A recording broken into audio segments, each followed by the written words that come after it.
So it's over. It's finally over. The DCEU, which of course stands for Dog Crap Extended Universe, has finally come to an end after only 10 years. And not a single goddamn person will miss it. I have a sworn hatred for many DCEU movies. Not every single one of them I think is absolute dog shit, but there have been quite a few of them, and the fan base, in particular the Snyder fan base, are some of the most toxic entitled pieces of shit on the face of the internet. Not quite as bad as Percy Jackson fans anymore, because, most of them have died off now, but they're still pretty bad. But now, it comes to a close after 4 movies this year, with Shazam! Fury of the Gods, which was pretty mediocre, The Flash, which was awful, Blue Beetle, which has left no impression on me whatsoever, wasn't god-awful, but wasn't anywhere near good, and now AQUAMAN and The Lost Kingdom. And much like Blue Beetle, the marketing for this movie has been very apathetic, because not a single goddamn person at DC or Warner Brothers cares that this movie does well, because it has no connection to any other DC movie they will make from now on. And people wonder why these movies are failing at the box office this year. So I like the first Aquaman. I really do. It's not a great movie. It falls back on a lot of cliches, and the story is kinda whatever, but it's an overall really fun movie. It's got a lot of great action sequences. Jason Momoa is really fun as the lead. And the environments can be very fun to look at. This movie is obviously not as good, but it's actually not that bad. Now, not that bad does not mean I want to go out and see this thing again. Maybe I'll watch it when it hits streaming at some point, but this isn't a great movie, but it's a very, very fun movie. So, there's 2 ways to look at this movie, like I said. You can look at it from just wanting to go to the theater and have fun. If you go in with that mindset, you will have a lot of fun, which is probably why the audience are liking this movie a lot more than the critics are. And I tend to disagree with critics quite a lot, so I'm obviously going to side with that it was a very fun movie to sit through. Once again, Momoa was very fun in the lead, it had some great comedy to it, and the action sequences, most of them were pretty fun. I'll get to the ones that weren't very fun in a second, though. Because that goes into the other side, which me analyzing this as a film with characters and story and how they relate to the first movie. Have the characters developed? Is the story fresh and fun? And that's where the movie is the weakest. The story for this movie is hot trash.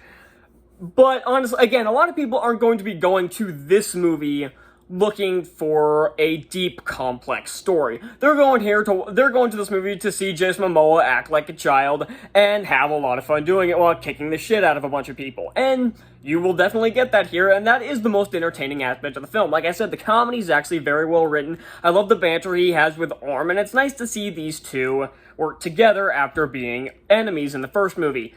And I put up on my community that this would have a film face-off against Wakanda Forever. And I'm going to have to change that, because this is nothing like Wakanda Forever. I could easily still do a Black Panther versus Aquaman one, and if you're going to ask what my opinion is on that, I'd say Black Panther is a bit stronger, because it has a stronger story, even if Aquaman has better action. And I would honestly say it's probably more fun than Black Panther, but Black Panther was an overall better movie. This movie's nothing like Wakanda Forever, so honestly, if I were to put this up against anything, it'd probably end up being Percy Jackson Sea of Monsters, so let me know if you want to see that matchup, because that'd actually be pretty interesting to see how that would turn out. And the reason I say that is because it's about these 2 brothers who don't really want to work together, or at least one of them doesn't want to work with the other one in the other movie, and they have to go off to stop an enemy from the first movie to bring to life a ancient threat. Like I said, the story is not very engaging. It's not very... If you just told me what the story was of this without any other context, if I didn't see the first one, I didn't know anything about it, I didn't know who these characters were, and I didn't know anybody was involved, I'd probably say this movie sounds like a fucking bore. And apparently from the test screenings, the movie was really boring and a lot of people walked out. So apparently a lot of the reshoots were to add more action to the movie. And it does kind of feel that way. There are a lot of action sequences that just are here because... but they are still very fun. I'd say the best fights in this were between Aquaman and Orm and Black Manta, the little hand-to-hand fights, the smaller skirmishes, as opposed to the large battles, which were kind of a mess. And that was a problem the first movie had, too. The fights between Aquaman and Orm were usually pretty fun, and the land battles, especially the one against Black Manta, were pretty awesome. But when you had the big underground battles with all these ships and animals fighting, it became a mess, and you couldn't see what was happening. And the same kind of thing happens here, except there's even more machinery and less actual sea animals. I mean, for God's sake, when Mera and Atlanta and a bunch of other soldiers are chasing after Black Manta, they're not riding sharks, they're riding metal sharks. Why? Where's the fun in that? Have them ride actual sharks. That's part of the fun of the first movie, was seeing him ride around on animals and having him use seahorses and sharks and whales to his advantage. He does do that a few times. But, again, if you're just going to have them ride around on metal sharks, it's just like any other comic book movie with advanced technology. Again, it's just like Black Panther all over again. And I hate when oh, also, I know people are probably waiting for me to get into this. I'm not really going to talk about Amber Heard. She's in the movie a little bit more than I was expecting. She had probably 20 lines in the entire movie, and that was it. Honestly, the way they wrote this, if you told me that they didn't cut any screen time and this is how it was originally supposed to be, I'd probably believe you. Because she's in the movie a bit more than you think, even if she doesn't have that many lines. So, I don't remember what my original point was, but yeah. The one thing I hate that movies do, especially in a sequel, when they don't have any ideas, they just bring in a dark something or black something to just try to be the inverse of the hero, like they do here with the Black Trident, which was forged from a lost kingdom, which was the brother of Atlan. I don't remember the guy's name, but he turned into some zombie-like creature and turned a bunch of other people, turned basically his kingdom into zombies, because we haven't seen that before. Hell, this reminded me a lot of The Black Cauldron, which was not a very good movie, and not something you want to rip off. But this is like the most cliche villain you can have. He just wants to take over the world, and Black Manta is not any more interesting. He wasn't a very good villain in the first movie, because we were supposed to feel sympathy for him because his father died and Aquaman refused to help him, and again, I don't feel sympathy for this guy because the first thing we saw them do was murder a bunch of people that were innocent. A bunch of innocent people just doing their job.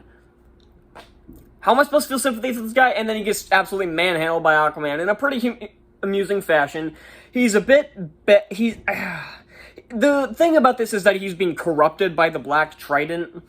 So he's basically doing whatever the hell the zombie guy wants. This is Rise of Skywalker all over again, where Kylo Ren was basically doing whatever the hell Palpatine wanted him to do. And this did lead to my least favorite thing in the movie. Now, this is going to be a spoiler for the end of the movie, but my two least favorite things in this movie happened at the very end. Where the way they defeated him, he threw the Black Trident at the zombie guy and he caught him, and that was pretty badass. It was like, okay. But then the way he kills him, he just throws his trident. It breaks through the trident and stabs the guy. That's so anticlimactic. Again, coming back to Percy Jackson's Sea of Monsters, I saw people complain that the fight with Kronos was anticlimactic. At least that lasted longer than this did, and at least he actually fought him. And then, probably even worse than that, is when Black Manta is dangling off a ledge and Aquaman stares down at him, similar to what happened with his father in the last movie. And he, of course, reaches out to try to help him. But Manta says no and decides to die, resulting in this really funny eagle-eye view of him falling like this. Those shots aren't depressing or badass. They look stupid. But I hate that, because that was something I really liked about the first movie, is that it showed a different kind of hero, one that doesn't have to save everybody, good or bad. If it's somebody who... if it's a murderous asshole, he can leave him to be at the mercy of the sea. And I wish he had done the same thing here, because I guess a guy murdering people to take over a submarine isn't worth saving, but a guy trying to literally destroy the entire planet is worth saving. What? I know people are going to tell me, oh, it's his arc. Now he's willing to save him. It's like, why? What has he done that he deserves being saved?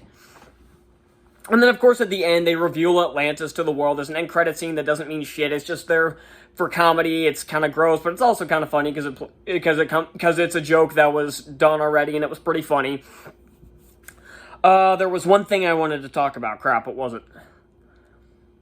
They pushed out of killing his dad, though. That I didn't like. I wish they had gone all the way, and killed him off. But they didn't have the balls to do it. Oh, my God. And I still, for the love of God, cannot think of what the hell I was going to talk about. You know what? It'll come to me. The action sequences, like I said, the big battles are pretty messy, but the hand-to-hand fights are really good. I like the times where he has to team up with Orm in order to fight Manta or any of his henchmen. I like the scientist who showed up at the end of the movie because he actually wants to break free from Manta, but he will kill him if he doesn't, so he's not exactly able to do that. And again, the backstory for the villain is so rushed. It's just told in exposition that I didn't really like. And again, this movie was fun. But that's it. There wasn't anything that bored me. And I swear to God, I still can't think of what I was going to talk about. Maybe I'll put it in text if I remember it later, because I'll probably remember as soon as I shut off the camera. Finally remember what I wanted to talk about. And it's that they killed off Volko in between movies. Yeah, I didn't care for that. So, yeah, that's really all I got for Aquaman Lost Kingdom. If you're looking for just a fun movie, you will definitely get it here. But if you're looking for a movie, if you know what I mean, you definitely won't get it here. And you won't get that out of most DC movies. So, that's all I got. Now I'll give this movie a C+. I definitely had fun at this movie. I can't deny that. So, that's it for the DCEU. Wow. Thank Christ. So, that's all I got. Happy New Year, and I'll see y'all next time. Bye.